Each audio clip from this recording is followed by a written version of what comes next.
Alors, merci beaucoup pour l'invitation et merci beaucoup pour l'introduction, parce que c'est assez rare qu'on arrive à tout résumer, de se rappeler surtout avec les orthographes un peu particulières. Donc comme ça fait une faille déjà de fait, j'ai plus besoin de la faire. Mais oui, je tiens juste à rappeler ce manuel, donc ce manuel d'exercice d'IA, qui a été un projet de recherche mené à la aide, où en fait on s'est posé la question de se dire mais comment est-ce qu'on va pouvoir non pas manipuler les IA, non pas forcément les enseigner aux étudiants, mais surtout les enseigner au corps enseignant. Parce qu'avant de pouvoir les enseigner aux étudiants, il faut déjà que les enseignants soient formés.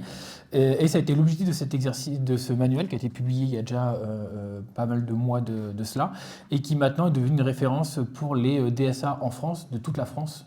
Donc voilà, un projet suisse qui maintenant est chapeaute la pédagogie française. Donc on en est ravis. Nerd is the new cool. Alors voilà, c'est un peu des motos qu'on entendait il y a très longtemps. Voilà, comment la revanche des nerds, la revanche des geeks, on avait ça dans les années 60, 50, 80. Aujourd'hui, c'est un peu de se dire, mais est-ce que les nerds ou les geeks, est-ce que ça va pas devenir un peu les nouveaux artistes de demain? Parce qu'on a l'émergence de différents corps de technologies, donc les technologies blockchain et les technologies de l'intelligence artificielle, qui vont progressivement, du moins qui invitent les artistes à troquer ou échanger leurs pinceaux contre des prompts et des smart contracts. On va un peu y revenir. Le problème, c'est que en fait, toute la profusion d'images qui émerge de cela, c'est vraiment très très peu intéressant. Ce qui est produit quand même révèle quand même très rarement d'une démarche artistique.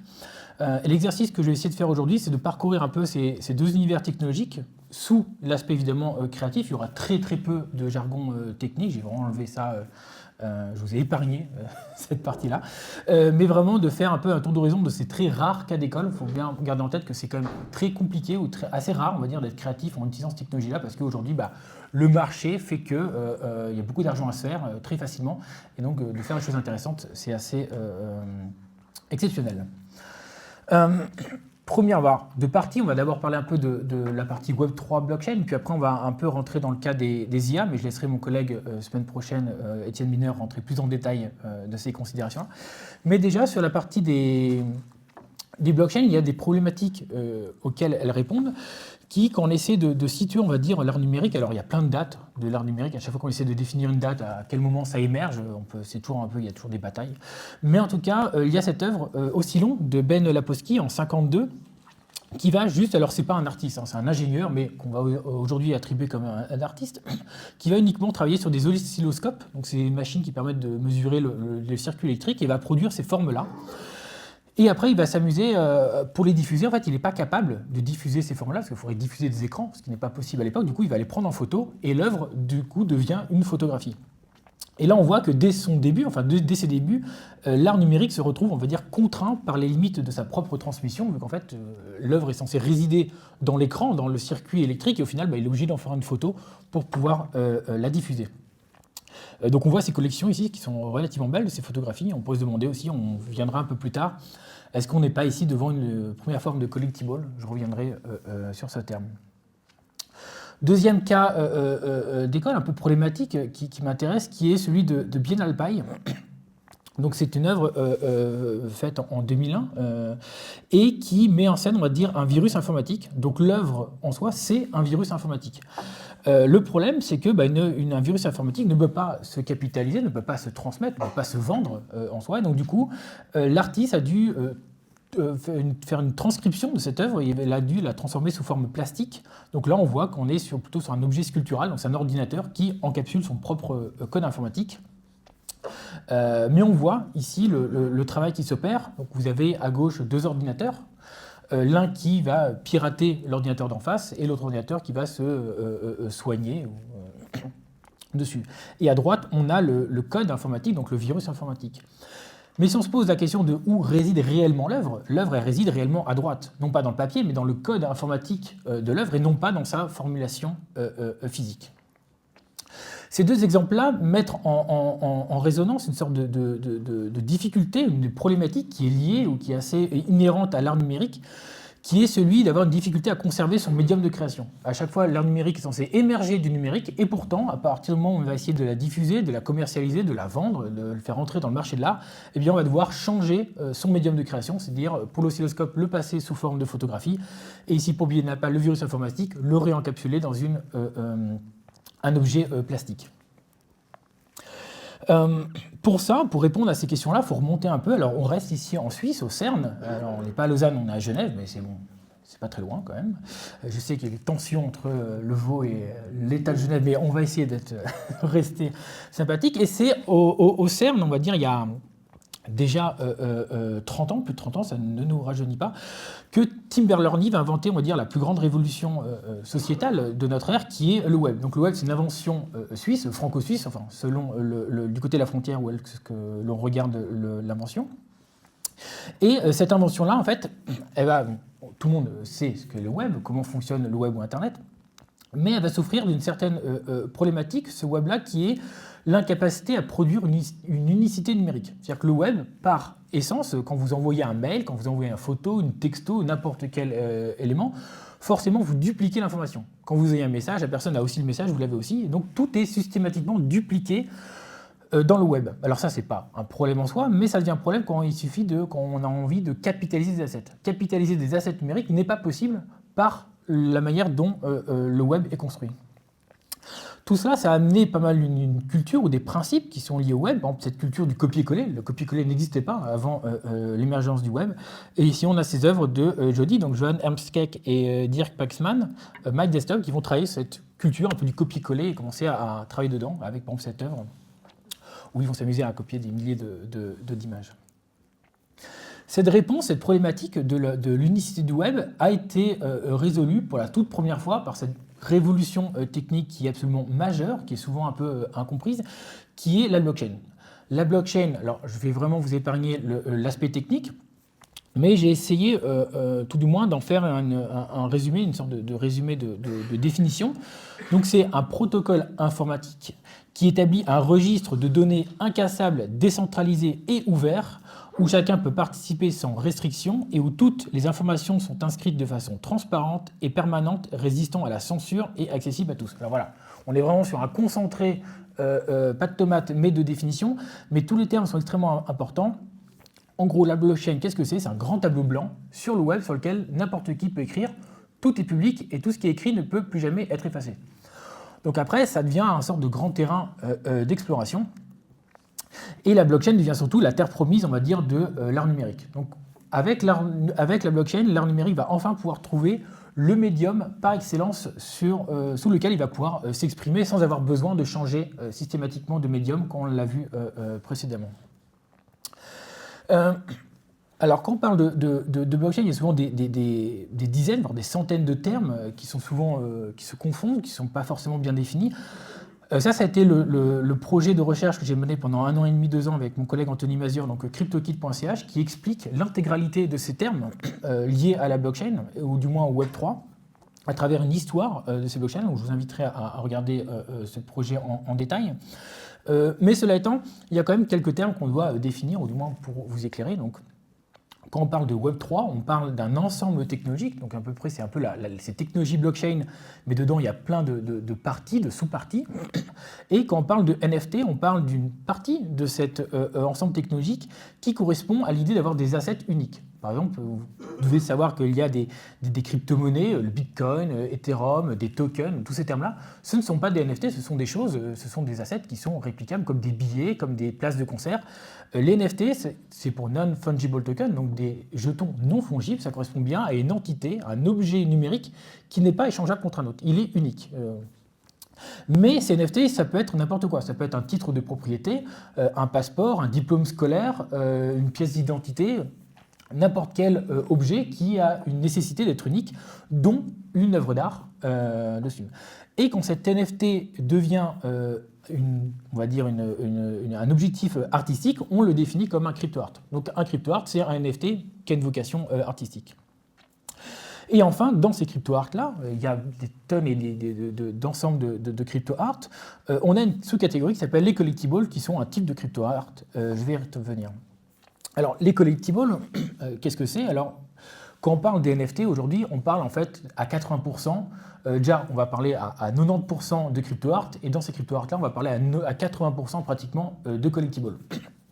Les collectibles, ce sont des choses collectionnables, comme son nom l'indique, et ça ne date pas de la blockchain, ça date certainement moins des NFT. Ici, on a cet exemple de cette carte de baseball, Mickey Mantle. Je ne sais pas si c'est très américain quand même, je pense qu'on n'a pas ce genre de collection de ce côté de l'Atlantique.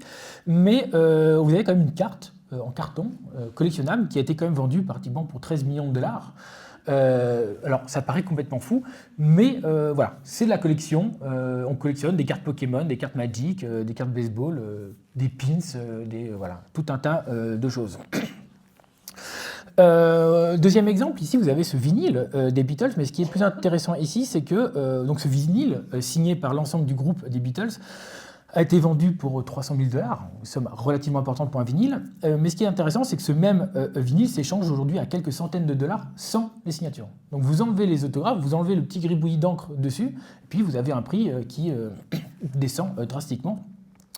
Ce qui renvoie à cette idée de la certification, que la signature, l'authentification donne de la valeur aux objets, et ça, ce n'est pas nouveau et ce n'est pas inhérent non plus aux NFT, c'est quelque chose qui existe bien au-delà. Ce que fait les NFT, c'est qu'ils vont faire de la certification numérique, ils vont juste transposer ce qui existe aujourd'hui dans le monde physique dans le monde numérique. Une des postures que j'ai tendance à enseigner également à l'aide, c'est d'approcher les technologies, d'approcher les mouvements artistiques à travers les technologies qui les mettent en œuvre. C'est-à-dire que quand on est dans de l'art plastique, on demande à ce qu'il soit à minimum visuel, qu'on va parler de digital art, donc l'art numérique, qu'il soit à minima composé de code informatique, ou du moins qui réside sur les écrans. C'est-à-dire que si vous pouvez imprimer une œuvre numérique et qu'elle garde toute sa valeur, on va dire, artistique, on pourrait se questionner sur savoir est-ce que c'est réellement une œuvre intéressante si elle ne réside pas de manière inhérente sur les écrans. Le net art, on va rajouter cette question d'Internet, donc ça va être une œuvre qui doit fonctionner sur Internet. Si vous enlevez Internet, l'œuvre ne peut plus garder sa consistance. Et le crypto art, c'est donc une œuvre qui doit résider sur la blockchain. Et là, des œuvres de crypto art qui résident sur la blockchain, il y en a plein, mais qui vraiment exploitent pleinement cette technologie-là, il y en a très peu, voire quelques cas seulement qui sont réellement intéressants. Ce que permet, on va dire, la blockchain pour ces œuvres d'art-là, elles vont permettre aux œuvres de devenir, on va dire, évolutives, contraintes, collectives ou même interopérables. Donc les œuvres vont pouvoir prendre de nouvelles formes. Et ça, je vais vous rentrer dans le détail à travers 4 postures ou 4 grands exemples. Donc déjà, un petit résumé un peu de cette contextualisation, c'est que la blockchain va offrir aux œuvres numériques de nouvelles perspectives créatives qui n'étaient pas possibles avant. Donc non seulement va leur offrir un nouveau terrain pour vivre pleinement, mais surtout d'exploiter de nouvelles perspectives créatives. Et c'est ça qui va nous intéresser. Qu'est-ce qu'on peut faire de nouveau avec la blockchain plutôt que de dire je suis photographe et je vais vendre ma photo en NFT. Ça n'a aucun intérêt. On est tous d'accord là-dessus. Alors, CryptoArt, 4 postures créatives à explorer. Premièrement, c'est d'investiguer les techniques pour en exploiter les singularités. Alors ça, c'est une posture que j'ai, mais de se dire, voilà, la blockchain, c'est une technologie. Qu'est-ce que cette technologie permet? Qu'est-ce qu'elle donne? Qu'est-ce qu'elle montre à voir? Et comment est-ce qu'on peut l'exploiter à travers une recherche créative? Pour ça, je vais remonter un peu dans les années 50-70, donc avec l'art conceptuel, parce que beaucoup d'œuvres de crypto-art prennent sens à travers l'art conceptuel. Ici, donc, vous avez cet exemple assez célèbre de Joseph Kosuth, donc One and Three Chair de 1965. Mais plus intéressant, c'est le cas de Sol LeWitt avec ses certificats of authenticity, où ce que va faire LeWitt, il va publier ces certificats et il va surtout les apposer à côté d'une œuvre. C'est-à-dire que vous avez une fresque peinte, qui n'est généralement pas peinte par LeWitt, et le certificat apposé à côté de l'œuvre fait que vous êtes devant LeWitt. Si vous enlevez le certificat, vous êtes juste devant une peinture. Donc ça, c'est extrêmement intéressant, c'est le certificat qui donne la valeur, ou du moins qui crée l'œuvre d'art. Donc ce que vous voyez ici, Ce n'est pas Lewis, c'est une personne standard, un ouvrier, un peintre, n'importe qui est en train de dessiner des traits sur un mur. Donc là, on voit des traits sur un mur. Il suffit d'apposer ce certificat à gauche et vous n'êtes plus devant des traits sur un mur, vous êtes devant un original Sol Lewis qui vaut des millions. Vous enlevez le papier, vous êtes juste sur des gribouillis sur un mur. Donc cette idée de certification est extrêmement intéressante, car on retrouve exactement la même chose avec certains NFT. Quand on parle de JPEG, mais je peux copier-coller le JPEG, oui, mais vous ne pouvez pas copier le certificat qui est apposé. Et ça date déjà d'il y a 60 ans. Donc,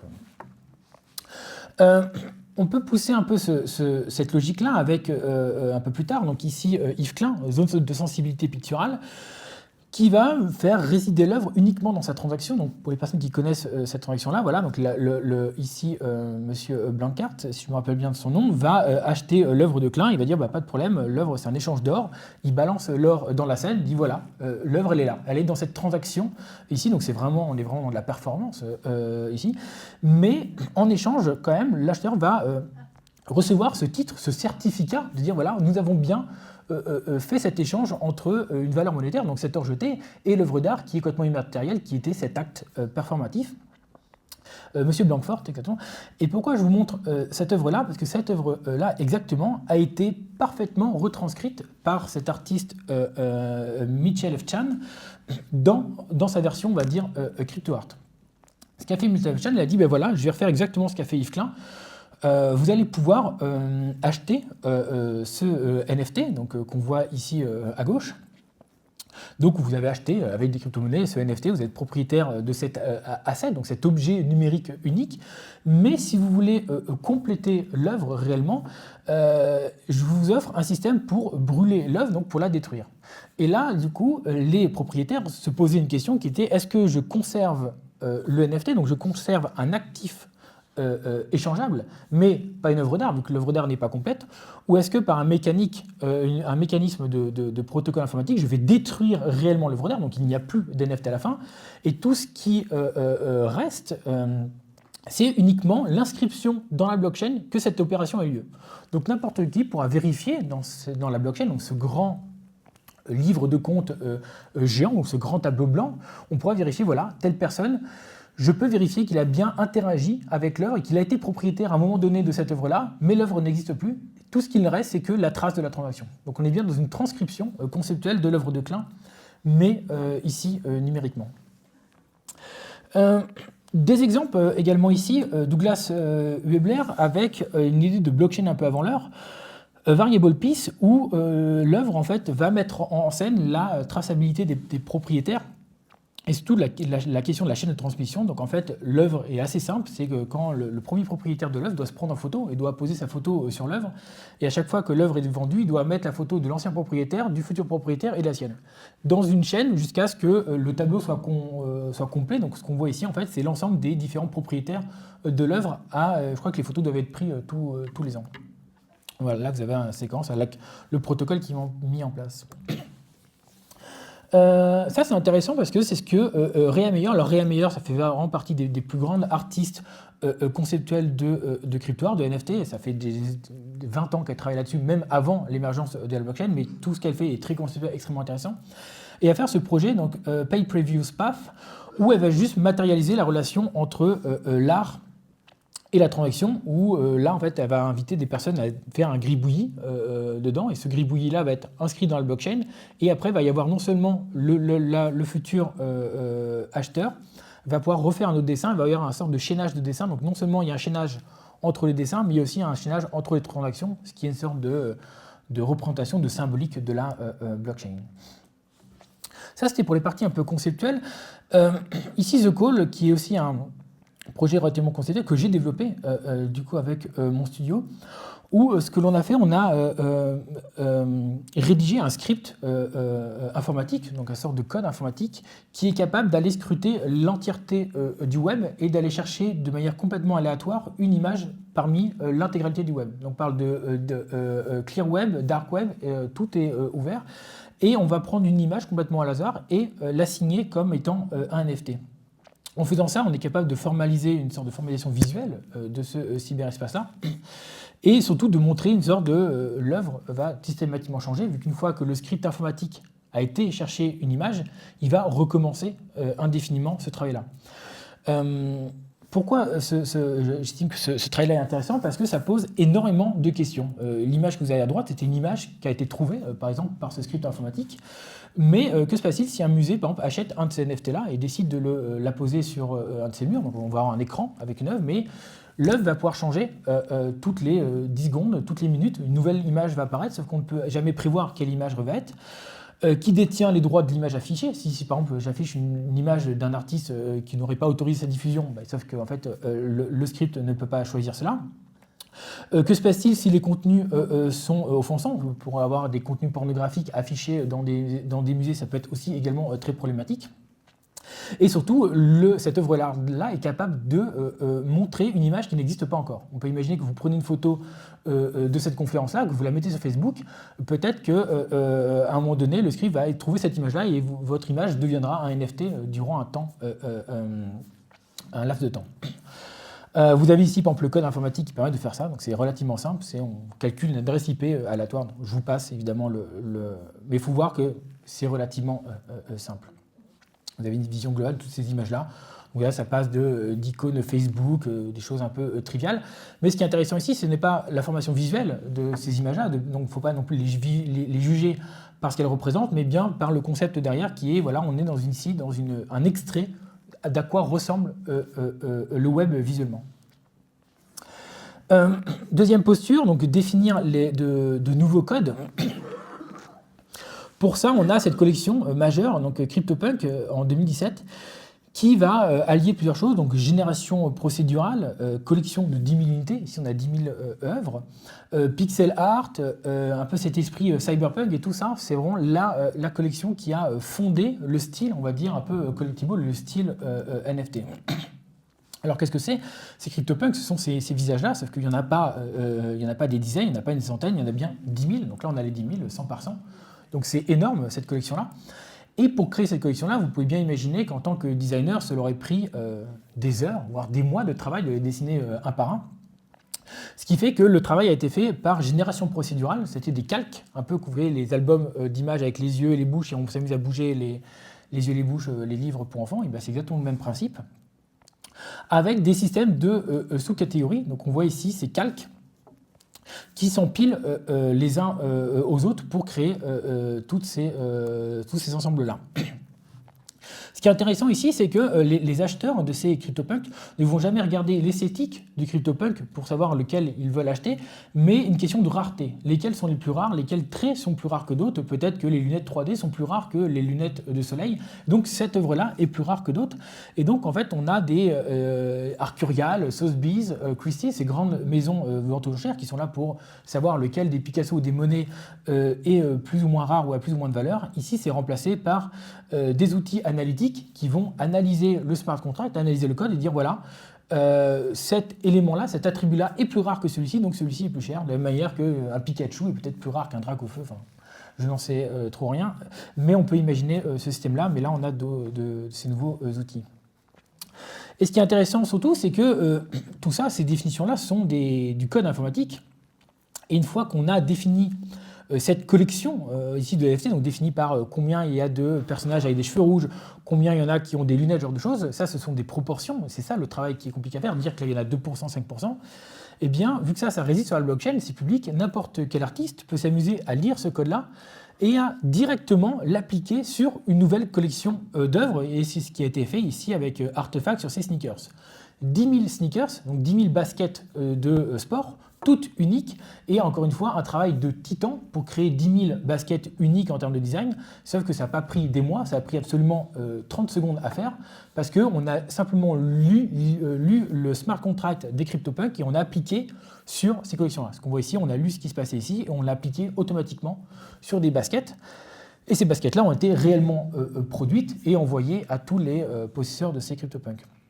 Ce qui est intéressant ici, c'est que l'œuvre d'art, elle commence à devenir une certaine franchise. Alors, non pas une franchise de Star Wars, non pas une franchise Indiana Jones, mais là, bien une franchise, on dit, voilà, ce n'est plus qu'une œuvre singulière, ça devient carrément un code esthétique, ça devient un style que n'importe qui peut se réapproprier et appliquer à peu près tout et n'importe quoi. Troisième posture, qui est celle de jouer, on va dire, avec les communautés. Quand on parle de crypto-art, les communautés sont extrêmement importantes. Avec ici un exemple, donc Pac qui est l'artiste le plus important quand on parle de crypto-art, avec Merge en 2021. Et il va émettre, on va dire, 300 000, c'est une œuvre d'art divisée en 300 000 unités. Donc on va dire, voilà, c'est une œuvre, mais il y en a 300 000 nombres. Et à chaque fois que quelqu'un acquiert une de ces œuvres, il dit, bah, j'ai en acheté un morceau, comme si on achetait une édition de photographie. On pourrait imaginer une photographie qui est éditée en 100 exemplaires. Il y a 100 propriétaires de cette édition, sauf que si vous achetez 2 unités, les 2 vont se fusionner pour en former plus qu'une qui est 2 fois plus grosse. Donc, théoriquement, de cette œuvre d'art, donc d'une édition limitée de 300 000, on peut théoriquement revenir à une œuvre unique si quelqu'un décide d'acheter toutes les unités en circulation. Il faut savoir que cette œuvre-là est une des œuvres les plus chères de tous les temps, c'est 89 millions de dollars, donc c'est absolument monstrueux. Et qu'aujourd'hui, il y a des personnes qui s'amusent à racheter ces petites billes pour justement d'avoir de la plus en plus grande. Donc on est vraiment, c'est une question d'insérer des logiques de déflation, des logiques un peu de mécanique monétaire à l'intérieur d'une œuvre d'art. Ça, c'est des choses qui sont très propres également au Web3. Et ce qui est très propre au crypto-art, c'est les crypto-monnaies, ces mécaniques monétaires, comment est-ce qu'on peut jouer avec ces mécaniques monétaires et les insérer dans une logique artistique, comme on le voit ici. Chose également intéressante, c'est la manière dont ces œuvres d'art-là vont être publiées on va dire, levant des communautés en ligne. Généralement, quand un peintre fait une œuvre d'art, il fait juste sa peinture et puis il va aller voir un galeriste. Ici, non, ça va être des systèmes de teasing, un peu comme si on lançait une nouvelle série en ligne ou un nouveau film, avec des choses un peu énigmatiques. Et là, ce sont des centaines, voire des milliers de personnes, des millions de personnes qui vont suivre un peu cet artiste-là et attendre à quel moment la chose va sortir pour pouvoir un peu se jeter dessus. Donc il y a une question un peu de participation collective dans ces œuvres-là. Et également, ces œuvres-là de Pac, elles sont également chaînées les unes entre elles, car une fois qu'on possède une de ces œuvres, ça nous permet d'activer une autre œuvre qui va apparaître plus tard, et ainsi de suite. Donc en fait, on est vraiment dans une sorte d'expérience en ligne qui s'enchaînent les unes aux autres de manière assez vaste.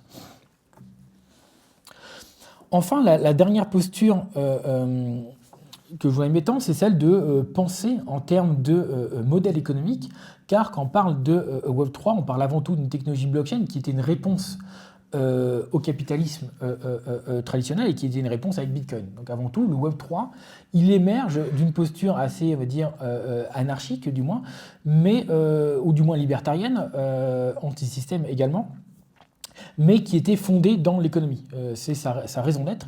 Et les modèles économiques sont souvent très très présents dans toutes ces œuvres de crypto-art, du moins les œuvres relativement intéressantes. Avec ce dernier exemple, Stoner Cat, alors, vous allez voir qu'on est un peu entre œuvres d'art et passe d'accès. C'est un peu hybride, et ces œuvres hybrides sont, à mon sens, les plus intéressantes. Alors, qu'est-ce que c'est Stoner Cat?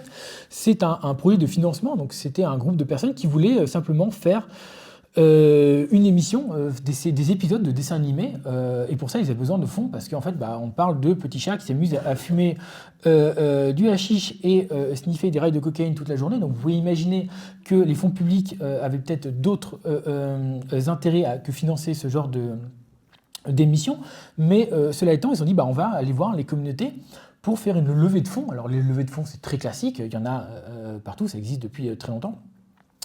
Et pour ça, ils vont mettre en vente des NFT. Ils ont dit, voilà, on va faire une collection de 10 000 NFT, donc ces petits chatons-là. Et avec l'argent récolté, ça nous permet de financer cette série, Stoner Cat, et avec cet argent-là, on va pouvoir produire les épisodes et les mettre en ligne. Une fois que les épisodes ont été publiés, la maison de production elle s'est dit, est-ce qu'on donne accès à tout le monde? Est-ce qu'on les met sur Netflix? Est-ce qu'on les met sur YouTube? Est-ce qu'on les met, est-ce qu'on les fait payer? Ils se sont dit, on va faire mieux que ça. On va faire, on va faire un gatekeeping. Donc on va faire ce portail et dire, on va les mettre sur un site web dédié. Mais les personnes qui pourront visionner les épisodes sont uniquement les personnes qui possèdent le NFT. Donc là, ce qui est extrêmement intéressant, c'est que le NFT non plus un simple crypto-art, donc on n'est plus seulement une œuvre visuelle, elle devient un pass d'accès, un droit d'accès à un service. Donc là, par exemple, si vous voulez regarder cet épisode, il faut connecter son portefeuille, comme on le voit ici à droite, connecter son portefeuille de crypto-monnaie. Le site va regarder si vous avez bien un NFT dans votre portefeuille, dire voilà, vous avez le droit d'accéder, de regarder les choses. Extrêmement intéressant comme mécanique et surtout extrêmement puissant. Pourquoi ? Parce que dans le marché de l'art traditionnel, quand on est un artiste, eh bien son œuvre, on ne la vend qu'une fois. On la vend généralement à un galeriste. Le galeriste nous prend 40-50% selon l'accord que l'on a. Mais après, tout au long de la vie de l'œuvre, eh bien l'artiste ne gagne plus rien. On pourrait citer Van Gogh, ça lui en a coûté une oreille, alors qu'aujourd'hui Van Gogh fait partie des musées, des œuvres les plus cotées au monde, et pourtant Van Gogh n'a vendu qu'une seule œuvre de toute sa vie à son frère. Avec les NFT, c'est très différent. Avec les crypto-art, c'est très différent parce que ce smart contract-là, ce code informatique, on peut le programmer de la manière que l'on veut. Et on peut forcer ce code informatique de dire, mais à chaque fois que l'œuvre est vendue, systématiquement, un pourcentage de la vente revient à l'artiste. Et ça, tout au long de la vie de l'œuvre. Mécanique révolutionnaire, extrêmement brillante, qui fait qu'un artiste peut vendre une œuvre non pas 10 000 francs et essayer de toucher 5 000, mais peut la vendre 1 franc, ou la donner même gratuitement, et espérer qu'au fur et à mesure des échanges, des reventes, il va pouvoir prendre 20, 30, 40, 100% des royalties ou des plus-values. Tout ça est parfaitement programmable. Ça, c'est révolutionnaire, ça peut s'appliquer dans plein de milieux. Ici, par exemple, la plateforme Netflix, c'était en 2021, il y a 4 ans de ça, ils ont racheté les droits de la série Seinfeld, donc c'est une série absolument gigantesque et superbe, je vous invite à regarder, pour $1,5 milliard. C'est les droits les plus chers jamais acquis, donc $1,5 milliard pour acheter les droits de diffusion de Seinfeld. Et un peu plus tôt, c'était Seigneur des Anneaux, pour 250 millions, c'était Amazon. Ce qu'auraient pu faire les propriétaires des droits Seinfeld, de dire mais en fait on ne va pas vendre nos droits, on va mettre tous nos épisodes sur une plateforme et pour visionner les épisodes, il faut posséder un NFT Seinfeld. Sauf qu'on va en faire que 100 ou en faire que 1000, ce qui fait qu'il y aura plus de demandes dessus et à chaque fois que les gens vont vouloir acheter un token de visionnage, et ben, la plus-value reviendra systématiquement à la compagnie. Vous pouvez imaginer que si vous prenez des séries telles que Game of Thrones, ce genre de choses, qu'on fait des grands buzz, si demain vous dites en fait on va refaire un spin-off de Game of Thrones, mais il n'y a que 1000 tokens Game of Thrones, vous êtes sûr que les prix vont complètement exploser, mais la plus-value reviendra à la maison mère, et ça c'est extrêmement intéressant parce qu'on est capable de corréler l'attrait pour une série ou un média culturel avec le prix d'un droit d'accès. Donc là, par exemple, CryptoCat permet de montrer que les NFT sont souvent des œuvres complètement hybrides. Et là, par exemple, on a à la fois, donc ce NFT-là, c'est à la fois donc, une part des droits d'exploitation, un droit d'accès, un actif financier, un droit de vote et enfin un crypto-art. Tout ça à la fois. Alors, je peux vous dire que quand vous devez définir ça auprès du fisc, ils sont bel et bien embêtés pour savoir dans quelle catégorie ça rentre. Est-ce que c'est un bien meuble, un bien immeuble? Enfin, voilà. Je pense que mon collègue Yannick Benamou a dû en parler peut-être succinctement la semaine dernière, mais en tout cas, c'est un enfer, ce qui fait que généralement, on dit 30% de taxes. Comme ça, le problème est réglé. Deep Learning, on va passer, donc on sort de cette partie Web3 qui est un peu technique, qui est effectivement assez marquante ces dernières années. Aujourd'hui, le grand mot, c'est les IA. Depuis 2-3 ans, là, on est en plein dedans. Et encore une fois, de la même manière qu'avec la blockchain, quelques considérations à avoir. Les artistes font de la résistance parce que les artistes sont assez anti-tech, voire technophobes. Ça, on le remarque, moi, en tant qu'enseignant à la aide, beaucoup de mes étudiants apprécient ce genre de choses, mais probablement, est-ce que vous voulez intégrer ça dans vos pratiques? C'est non, et vraiment, il y a une résistance à la technologie. Et les IA ne font pas exception, il y a des grands mouvements anti-IA. Alors, cette question de la technophobie artistique, elle n'est pas nouvelle. On a ce cher Charles Baudelaire qui vraiment a été extrêmement violent avec les photographes à l'époque. On est ici en 1859. Donc, comme l'industrie photographique était un refuge de tous les peintres manqués, trop mal doués ou trop paresseux pour achever leur étude. Alors, c'est assez clair. Clairement, les photographes, c'est vraiment pour les nazes. Sauf que aujourd'hui, le média photographique a été intégralement accepté. On a même à 100 mètres d'ici le MUDAC, donc on a des musées, donc la photographie n'est plus du tout quelque chose qui a besoin de faire ses marques de noblesse d'un point de vue artistique. Mais cela étant, la photographie a eu encore d'autres péripéties qui a été l'avènement des logiciels d'édition, donc Photoshop. Et quand Photoshop est arrivé, dans les années 80, on s'est dit « Ah voilà !» encore une fois, c'est de la triche, c'est pas de la photographie, c'est un manque d'artisanat, il n'y a pas d'authenticité. Et on a vu des mouvements apparaître, mouvement SOC, donc straight out of the camera. En gros, on prend la photo et on ne touche plus à rien. Ils se sont dit, mais nous, on est des vrais photographes. Vous voyez, nous, on ne triche pas, on ne fait pas du faux, on ne fait pas du Photoshop, on est des vrais, des purs et durs.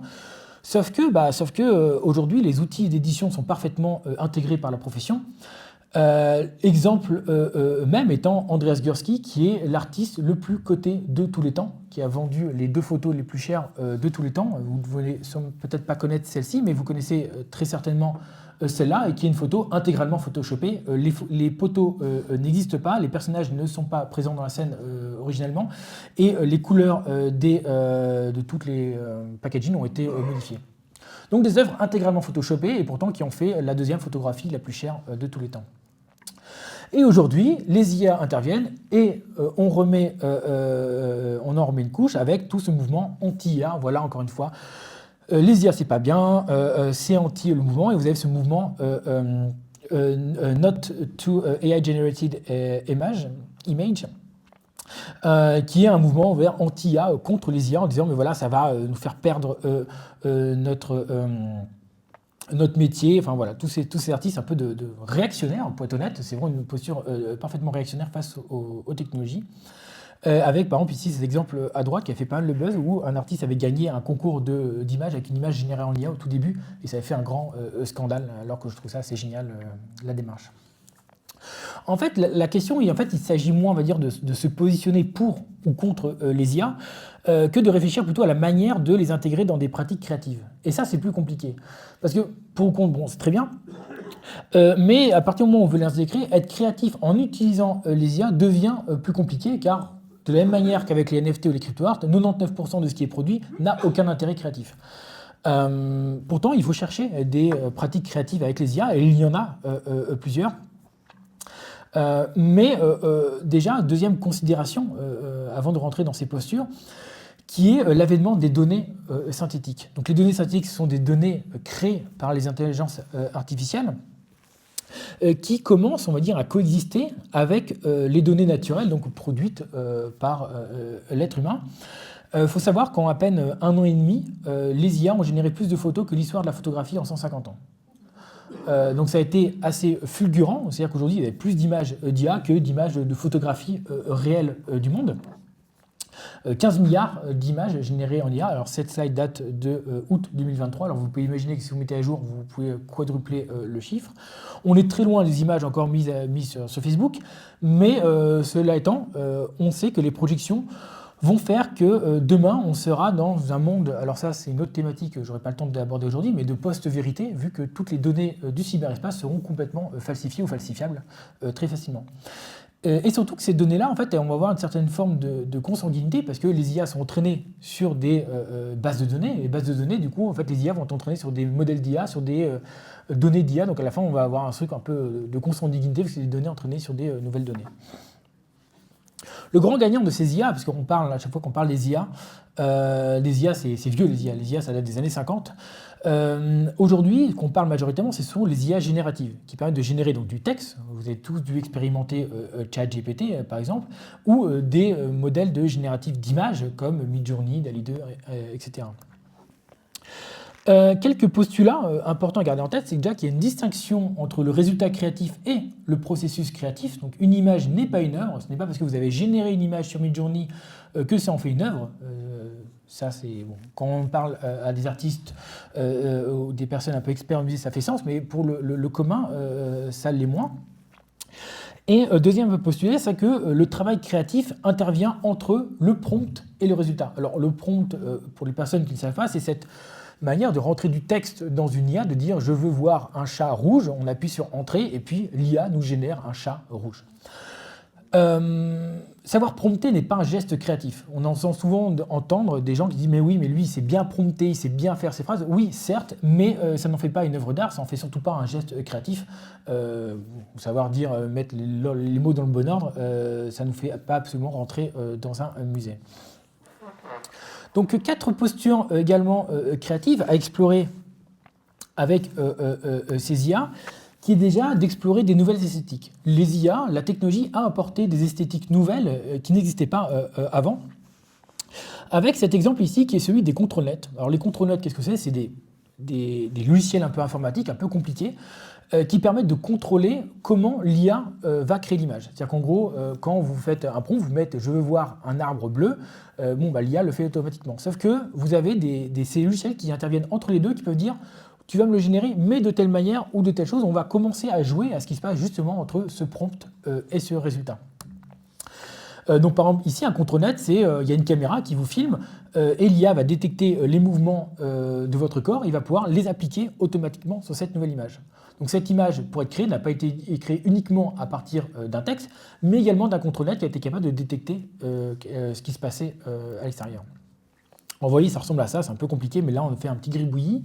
On met un prompt en disant voilà, je veux voir un petit personnage mignon style manga, et l'IA va générer l'image prompt, mais basée sur ce contrôle-net, cette définition-là. Ce qui est intéressant ici, c'est que ce contrôle-net-là, on peut vraiment commencer à jouer, et ça permet de produire des images qui ont fait énormément de buzz il y a 2 ans de cela, qui sont ces 2 images-là, où pour créer ces images-là, vous ne pouvez pas prompter. Vous aurez beau essayer autant de fois que vous voulez, vous pourrez dire oui, alors c'est une image qui ressemble à un damier avec clair, obscur, ça ne marchera pas. Pour faire cette image-là, il faut utiliser un contrôle-net, c'est-à-dire mettre les mains dans le cambouis, donc vraiment commencer à mettre les mains dans la technique et la mécanique des IA. Deuxième exemple, on peut pousser le vis un peu plus loin, ici c'est des QR codes. Alors les QR codes fonctionnent, donc si vous prenez en photo, ça vous renvoie sur un site web, donc on peut commencer à créer des nouvelles esthétiques nouvelles. Ça c'est des choses extrêmement complexes à faire manuellement. Et enfin, si vous plissez un peu les yeux, normalement on peut même s'amuser à jouer avec des images subliminales. Ici normalement vous devez voir obey, le terme obey. Si vous plissez un peu les yeux, vous bougez, il y a ce texte-là qui apparaît. Donc voilà, nouvelle esthétique qui peut émerger de ces IA-là.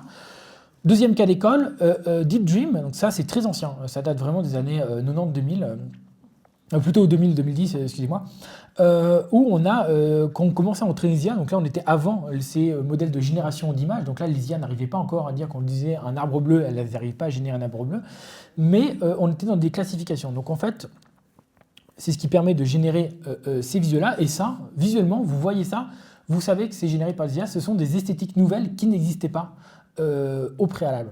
Alors qu'est-ce qui se passe ici dans cette image-là? Vous voyez que c'est un peu bizarre, on ne sait pas si on est sous drogue ou dans un drive qui tourne mal, mais en fait c'est assez simple, c'est qu'on va demander à l'IA une action qui est quel motif vois-tu dans cette image? Maintenant amplifie-le. C'est pas beaucoup plus compliqué que ça. Donc on va demander ici à l'image, le colibri, on va dire que vois-tu dans cette image? Je vois un colibri, renforce cette idée de colibri, et là il va reprendre cette image-là, je renforce le colibri, et de plus en plus on voit de plus en plus de colibris, donc à chaque fois ça commence à rêver, à devenir un peu de déliré, pour arriver à ces images-là. Donc c'est un chien dans un chien dans un chien dans un chien, et on a des esthétiques nouvelles qui émergent, esthétiques extrêmement intéressantes à mon sens. Deuxième posture, qui est d'investiguer l'invisible. On sait, les IA, c'est un système de black box, on ne sait pas comment ça fonctionne, enfin, on a une connaissance théorique de son fonctionnement, mais pas réelle, pour des raisons que je vais vous épargner, mais c'est extrêmement complexe. Et pourtant, on est capable de montrer des choses que le modèle ne nous montre pas. Pour ça, un artiste majeur, donc chercheur-artiste, Eric Salvaggio, qui arrive à révéler des biais dans les datasets. Donc, c'est-à-dire que, par exemple, pour générer une image d'un joli chaton, c'est pas compliqué, on va prendre des milliers, des milliards d'images et on va entraîner l'image à partir de ces images-là. Mais l'IA ne pourra jamais, va apprendre à partir de ces images-là, ne pourra jamais générer ce qui n'existe pas. Ce que fait Salvaggio, extrêmement intéressant, c'est qu'il va demander à une IA de générer des personnes qui s'embrassent, comme on le voit ici, sur l'IA générative DALL-E 2. Et ce qu'on voit, c'est que le rendu est très particulier. Vous voyez que les bouches sont toutes distordues, c'est mal fait, il y a un bug qui se passe. Et en faisant ça, Eric Salvaggio arrive à montrer et à prouver que le dataset original, donc le dataset, les données qui ont été utilisées pour entraîner le modèle d'IA, ne contient pas de personnes qui s'embrassent, ou du moins étaient extrêmement pudiques, ou ce sont des photos très pudiques, ou du moins pas d'images pornographiques, par exemple, ce genre de choses, parce qu'on voit que l'image, elle ne comprend pas. Quand on parle de personnes qui s'embrassent, elle dit « moi je ne sais pas ce que c'est, je ne comprends pas ». Donc on voit ces bugs-là. De la même manière qu'au début de ces IA-là, quand vous demandiez à générer une personne de peau noire, c'était très problématique, parce que les données d'entraînement ne montraient pas des personnes noires, donc du coup les IA avaient énormément de mal à générer ce genre de choses. Donc les IA comportent énormément de biais, et des pratiques artistiques permettent de révéler ces biais-là de manière intéressante.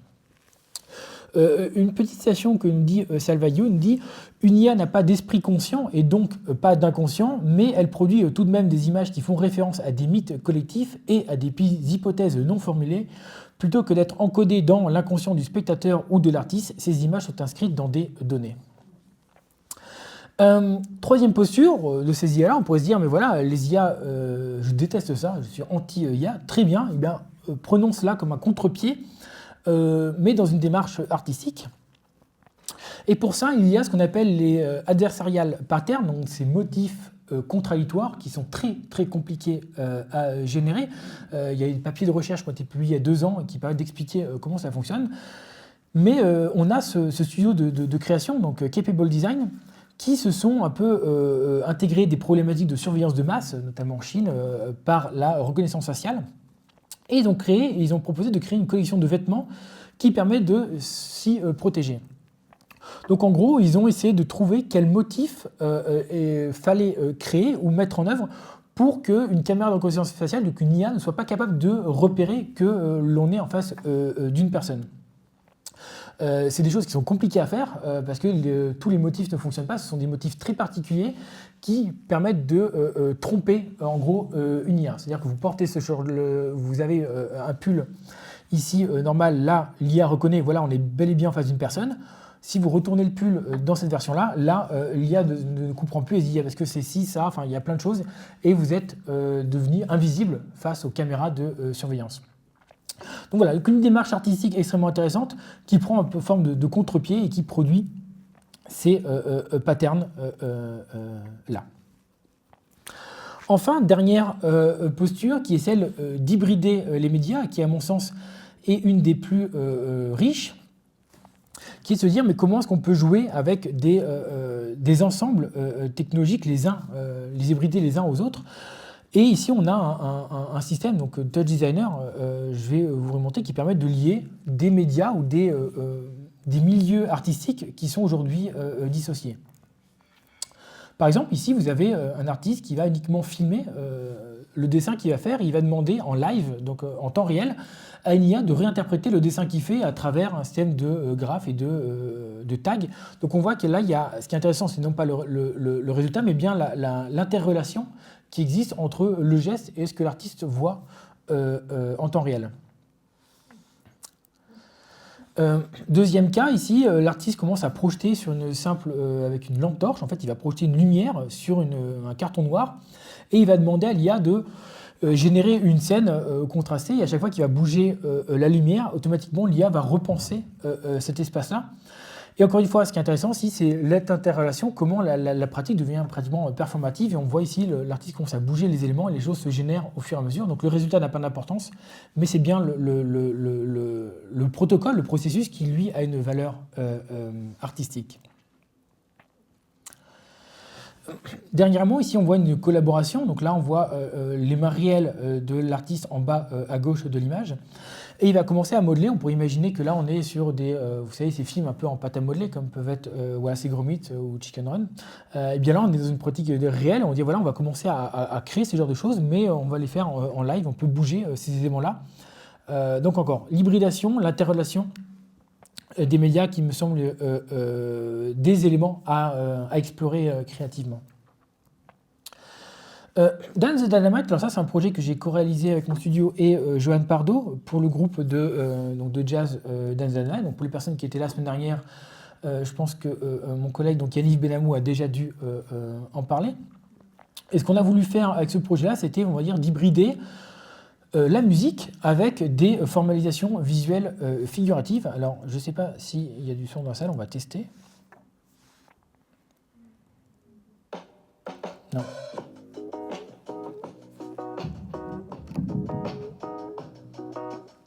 Esto descubrieron 30 o 40 molinos de viento, que hay una cual campo y así como Don Quijote los vi, dijo a su escudero, Don Quijote, Don Quijote.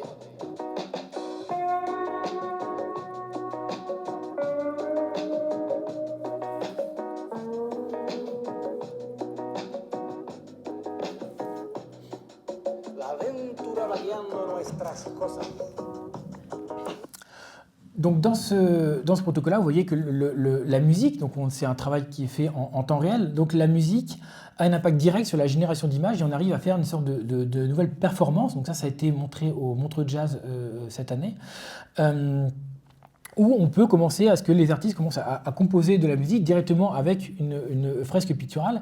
Et on peut s'imaginer dans d'autres temps qu'on peut faire l'inverse, c'est-à-dire qu'on va vraiment composer la musique, non pas pour son résultat auditif, mais bien pour le résultat visuel qu'il pourrait produire. Et là, on pourrait s'imaginer que voilà, on va essayer de faire une sorte de nouvelle... Alors ça, c'est des choses qui existent déjà aussi des années 50, qu'on faisait des formulations visuelles des partitions de musique. Mais là, on est dans une nouvelle œuvre où on peut dire, voilà, je vais utiliser de la musique pour peindre.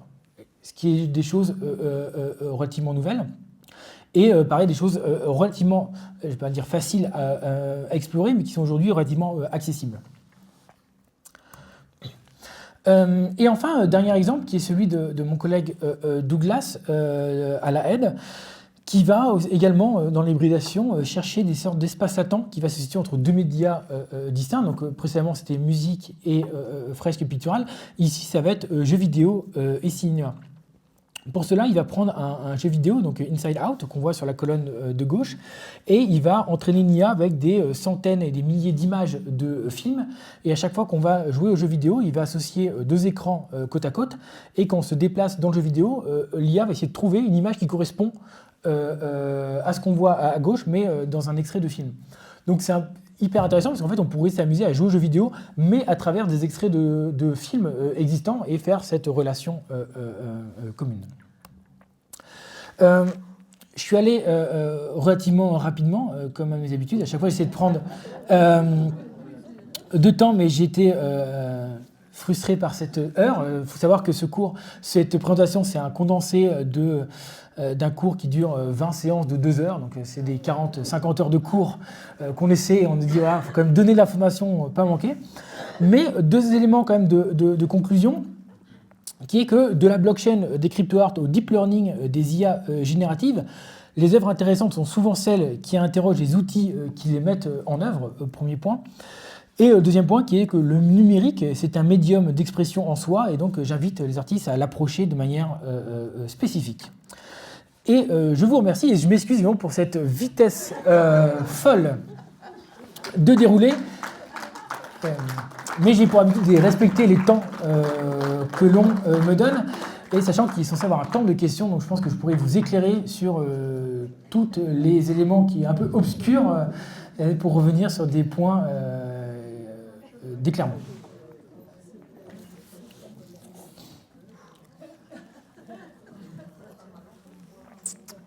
Est-ce qu'on peut imaginer que l'art traditionnel puisse cohabiter avec ce nouvel art numérique? Complètement. Complètement, c'est d'ailleurs ce vers quoi j'invite, c'est une hybridation. Je postule que le monde va être de plus en plus hybridé, et pas non seulement dans le milieu créatif, mais que les choses ont commencé à fusionner. Les identités, tout un tas de choses. Et effectivement, l'art va s'ouvrir, non pas vers pour IA ou contre l'IA, mais dans une démarche d'interrelation avec la machine, de se dire, voilà, on va commencer à hybrider les pratiques, et de dire, mais je fais de la peinture, et c'est un peu le dernier exemple que je montrais, comment on peut faire, j'ai une pratique de peintre, mais je commence à la compléter avec des IA et de faire ce genre de relation. Donc oui, c'est ce que j'espère, et c'est ce que je crois, et ce que j'attends de voir également. Pour l'instant, les résultats ne sont pas très probants. Pour l'instant, les résultats ne sont pas très probants, à part quelques cas, mais en même temps, la technologie est encore assez balbutiement. C'est-à-dire que pour générer par exemple, des images en temps réel, ça demande des ressources extrêmement importantes. Aujourd'hui, les efforts sont extrêmement forts, mais il faut savoir que si vous prenez une image générée par une IA il y a 2 ans, c'est ce qu'on appelle le avocado chair, ce célèbre exemple, vous n'aviez rien. Je pense qu'il y a un intervenant qui va venir semaine prochaine sur la question du cas du tableau Bellamy. On était dans les tout premiers générations d'images, ça ressemblait vraiment à pas grand-chose, et c'était il y a très très peu de temps, il y a à peine 3 ans ou 4 ans de cela. Aujourd'hui, les progrès sont assez fulgurants, on va dire, avec cette technologie-là. On n'aura plus besoin de musée, ni de galerie. Ah si, parce que la fonction n'est pas la même. C'est de diffuser la culture est un autre souci que de la produire. Mais... Des musées d'écran. Il y en a, oui. Il y avait une question derrière, oui. Oui, vous nous avez montré quelques productions de votre studio, si j'ai bien compris. Oui. Et j'ai une question directe dans le sens qui est la suivante. Est-ce que vous vous considérez d'abord comme un artiste ou comme un technicien? Alors, plutôt qu'un concepteur, parce que je n'ai pas une pratique artistique, je ne suis pas un technicien vu que j'ai rien codé de tout ça. J'ai des associés qui codent, je ne connais rien au code, donc pour le coup, on est vraiment à égalité là-dessus. Donc les codes que je vous ai montrés, je ne suis pas capable de les lire. Donc non, pas technicien, j'essaie juste de théoriser un peu ce genre de choses, d'essayer de mettre en pratique la recherche théorique que je mène à l'aide, à travers des fois des cas un peu artistiques, mais c'est un peu compliqué à définir. Je me définis absolument pas comme un artiste et notre studio est plutôt en recherche de consulting et de recherche que ça. Mais on fait des expérimentations un peu à droite à gauche. Donc, si je prolonge la question, qu'est-ce que vous considérez qu'un artiste, pour mériter le qualificatif d'artiste, doit faire avec ce que vous nous montrez pour vraiment avoir ce statut d'artiste reconnu et revendiqué? Alors, c'est très compliqué parce que ce que j'expliquais, c'est que l'artiste de demain sera très certainement un technicien numérique. Enfin, du moins, pas l'artiste de demain, mais si on est dans ce secteur de l'art numérique, pour être un grand artiste de l'art numérique, il faut maîtriser le numérique. Et pour maîtriser le numérique, il faut quand même maîtriser, à mon sens, le médium d'expression qui est le code. Donc, ce qu'on voit émerger aujourd'hui, toutes les œuvres que je vous ai montrées, par exemple, dans la question de Web3, ont été faites non pas à l'origine par des artistes, mais par des techniciens. À la base, c'était des personnes qui connaissent le code, qui savent très bien coder, et qui, soit il y a eu des collaborations entre artistes et techniciens pour dire voilà, on peut collaborer ensemble, et ça, nous, on l'a fait avec des studios, on l'a fait avec des artistes qui disaient mais nous, on veut faire les choses, mais on ne sait pas coder, ou des personnes qui disaient c'est coder, mais je ne sais pas quoi faire. Donc, ça va sûrement s'ouvrir à des collaborations parce qu'évidemment, on ne peut pas tout maîtriser en termes de pratique. Mais en vrai, je ne sais pas si c'est une réponse réelle, je pense que c'est à peu près propre. On peut être un grand technicien et pourtant être un grand peintre et pas être un bon artiste. Oui. Oui, j'ai repéré une phrase que vous avez répétée plusieurs fois. La créativité existe entre le prompt et le résultat. Oui. Est-ce que vous voulez dire avec ça que la vraie créativité, c'est en fait la machine? Non, que la créativité, alors oui, on pourrait se dire qu'entre le prompt et le résultat, c'est la machine qui est là, mais entre le prompt et le résultat, c'est tout le protocole. Quel protocole créatif on met en place? Quelles sont les raisons qu'on met en place? Et ça, j'ai envie de dire, c'est déjà dès les années 50, dès Duchamp, en fait, qu'on estime que maintenant, le résultat pictural n'a moins d'intérêt que la démarche créative. Et ce vers quoi je me combats, c'est les personnes qui se disent, voilà, on lui demande, mais quelle est ton œuvre? Et il dit, bah, c'est ça. Et il nous montre l'image, il dit, mais je ne suis pas capable de juger cette œuvre-là. On m'avait invité il y a 2 ans pour AI for Good, qui était ici, pas ici, mais du coup qui était à Genève, de juger un concours d'art généré par des images. Et en fait, on m'avait donné un tableau Excel avec des milliers d'images. Je dis voilà, juge laquelle t'estimes la mieux, il faut donner un prix. J'étais là, mais moi tout est nul, je suis incapable de juger. Je n'ai pas les codes pour juger de ces œuvres-là parce que je n'ai pas accès à la démarche créative. On me demande de juger une image, sauf qu'une image et cette image-là sont complètement décontextualisées. Et c'est ça que j'appelle les artistes, c'est-à-dire à montrer, à proposer des démarches créatives. Et par exemple, le travail de Salvadio, où on voit ces bouches qui s'embrassent, l'image n'a aucun intérêt. Ce qui a un intérêt, c'est ce qu'elle montre. Elle montre comment les datasets, les machines sont biaisées, ce genre de choses. Donc c'est à chaque fois quand je parle du prompt, entre le prompt et le résultat, c'est pas la machine, mais le contrôle qu'on a sur la machine, ou du moins la compréhension qu'on en a. Oui. Donc en fait, pour vous, un tableau comme La jeune fille à la perle n'a aucune valeur puisqu'on n'a pas de démarche créative de la part de l'artiste. Non, pas nécessairement. Je pense juste que la compréhension d'une œuvre renforce le plaisir qu'on en a à l'observer. C'est-à-dire que quand on est sur de la peinture de la Renaissance antique, si on ne sait pas que le bleu est associé à la Vierge, les codes de la Trinité, toutes ces choses-là, on peut tout de même apprécier l'œuvre pour ce qu'elle est, mais en connaissant les codes, on peut l'apprécier encore plus. Ce qui est à peu près la même chose, c'est-à-dire qu'on pourrait se dire voilà, une image générée par l'image, j'aime l'image, je trouve que l'image est séduisante, j'en apprécie sa picturalité, mais pour l'instant, est-ce que ça en fait réellement une œuvre d'art ou est-ce qu'on peut aller au-delà? C'est la question que l'on peut se poser. Eh bien, je vous remercie et puis je reste disponible s'il y a des apartés possibles. Merci beaucoup.